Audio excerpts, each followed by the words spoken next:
Ladies and gentlemen, for the interpellations sa gipabarog ni Reverend Father Darwin Gitgano, hatagan nato og 15 ka minuto sa pag-cross-examine gikan sa negative side Pastor Rian Fuentes. Okay, salamat, Mr. Moderator. Padre Darwin, ningingon ka nga ang kahulugan sa Biblia, imong gi-define ang term nga buong Biblia ang i-compile sa Romano Katoliko, and then it consists of Old and New Testament. Okay. Ang akong pangutana una sa tanan, matawag ba nimo Biblia kung New Testament lang? Yes or no?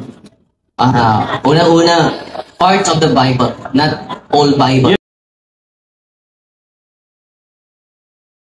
Yes, Mr. Moderator, meron po tayong categorical na yes or no. I want to hear the yes or no first and then explain, please. The question is categorical, which calls for the answer yes or no. Again, matawag ba kini kung Holy Bible kung New Testament lang? It can be answered yes or no. Una, no. Tungod kay by definition, the Bible, the writings of the Old and New Testament, nasa dictionary po ito, standard dictionary. Pwede tawagin natin part of the Bible, but not whole Bible. Dahil yung ating topic dito, kung ulitin natin, buong Biblia ang kinukumpile, not part, but buong Biblia. Alright. Karon kay part naman siya, dili man siya buong Biblia, pamutana. Sa wala pa ang Romano Katoliko, doon na nabay Old Testament, yes or no? Yes, there is already existing Old Testament.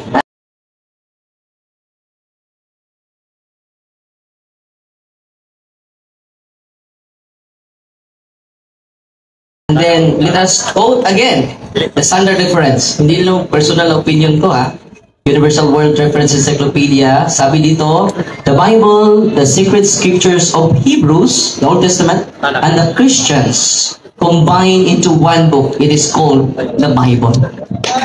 So, yung sinasabi mo, it is part of the Bible. It is not yet the whole Bible. Yung topic na pinipirmahan mo, whole Bible, not part of the Bible. Okay. Sa ato pa kay yes, doon na nadiay Old Testament, sa wala pa'y Roman Catholic, o niya ang Biblia nga imong ipamatud-an, Old and New. Pangutana, kinsa may nag-compile sa Old Testament nga diha na diay sa wala pa ang Roman Catholic? Salamat, So, ang term compilation, the one who gathers the existing books. Kinsa, mga church fathers. Ikutlo na sa inyong Bible scholars, si Martin MacDonald, iyang gi-attest nga si Bishop Melito of Sardis, Bishop, ang nag-coin sa term Old Testament.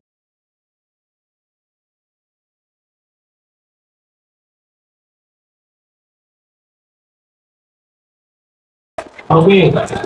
Ang imong tubag nga ang nag-coin sa Old Testament si Bishop Melitos. Pangutana, kana bang nag-coin sa Old Testament parehas ba nas nag-compile? Yes or no?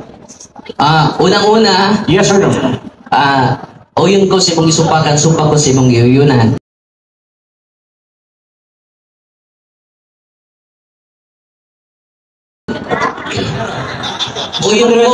The answer is a categorical challenge first.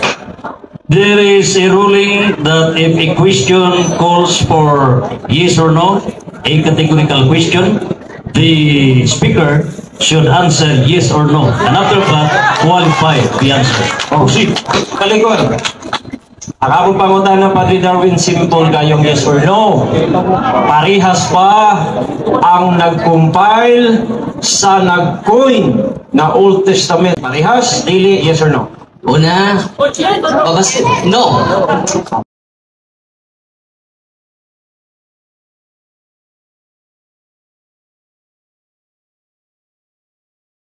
Babasahin natin yung ang sabi ni Lee McDonald, bro, ipag-open mo.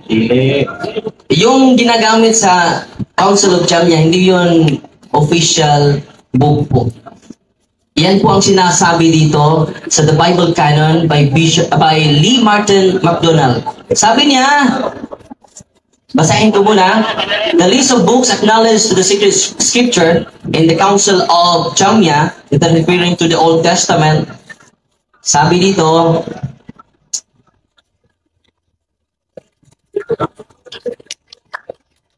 there does not appear to have been any recognized group of individuals speaking on behalf of all the Jews, both inside and outside the land of Israel, regarding religious matters. Near the end of the first century, some scholars argue the decision regarding which books would be included in the Jews' sacred collection of scriptures had been long before the Jamnian meeting. It is not representing the whole Jews. So hindi pa nila tinatanggap yung tinatawag niyang Old Testament. Kahit ang mga Jew, wala pang final listing. Okay. Ipangutan natin kanina kung parehas ba ang nag-coin sa Old Testament o ang nag-compile imong kadili. Imong gigamit si Miletus of Sardis nga nag-coin sa Old Testament. So imo bang tindugan karon nga ang imong tubag nga si Miletus walay labot sa tema nga compile? Yes or no? Unang-una, kasali po. Yes or no po? Yes or no? Yes, kasali po.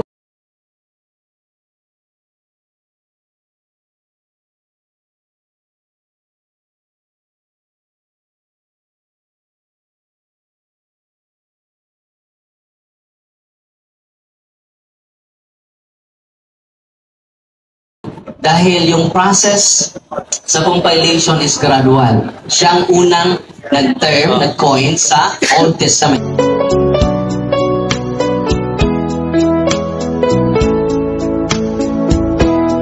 Ang balaan nga kasulatan, itugas sa katawhan, aron mahibalo sa sugop sa Ginoo.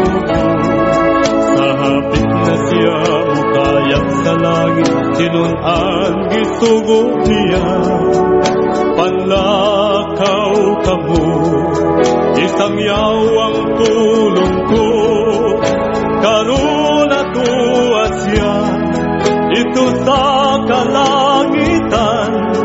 Naganda mo puluyan, sa tanan nga balaan, huwag mo balik siya. Ini sa kalibutan,